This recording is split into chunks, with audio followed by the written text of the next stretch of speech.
Глава Пентагону Ллойд Остін заявив, що країни-союзники України погодили нову військову допомогу для сил оборони на засіданні контактної групи з питань оборони України формат «Рамштайн». Про це він сказав на брифінгу за підсумками засідання 15 червня. Так, низка країн доповіли про плани тренування для українських військових та підтримки українського обладнання. Німеччина та Польща доповідали про підтримку українських танків «Леопард», а Нідерланди і Данія – про прогрес у планах тренування українських пілотів.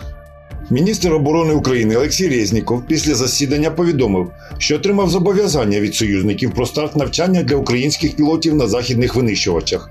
Тим часом генсек НАТО сказав, що навчання вже почалися.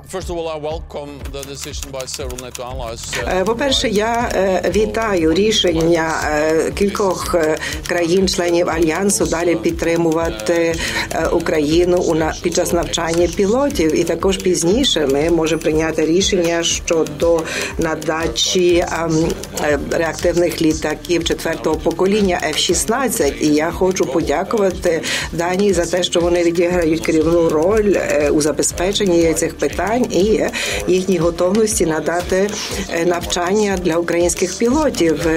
Данія – це країна, яка відігравала і відіграє важливу роль у наданні важливої підтримки Україні. Коли конкретно це рішення буде прийнято, але вже ясно, що навчання почалося, і це дає нам тоді вибір, що вже ми можемо надати ті літаки, тому що будуть готові пілоти, які можуть ними керувати. Норвегія та Німеччина анонсували пакети на кілька років, а Данія оголосила свій пакет приблизно на 2,6 мільярдів доларів для військової допомоги на 2024 рік. Підписуйтесь на канал, ставте вподобайку, тисніть на дзвіночок і залишайте свій коментар.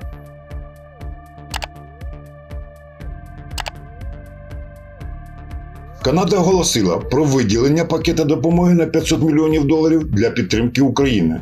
Зі складу Збройних сил Канади Україні передадуть 288 ракет АІМ-7 для захисту неба.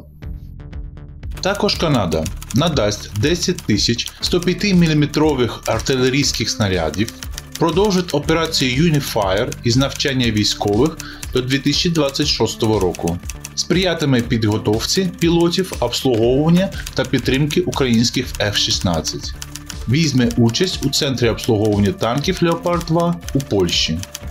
Міністерка оборони Канади Аніта Ананд заявила, що 116 із 200 броньованих машин «Сенатор», які обіцяли Україні, вже доставлені, а ще 18 мають доставити наступного тижня.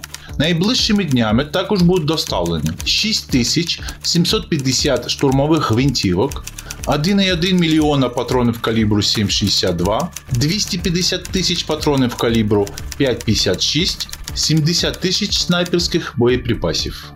Данія, Нідерланди, Велика Британія та США оголосили про співпрацю щодо постачання Україні обладнання протиповітряної оборони.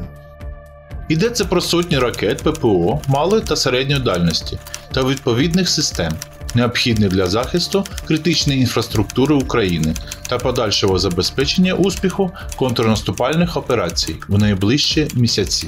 Постачання обладнання вже розпочато і має завершитися протягом кількох тижнів. Ллойд Остін зазначив, що Італія також анонсувала надання нових критично необхідних спроможностей для України, а кілька партнерів розглядають підтримку України у довгостроковому плані.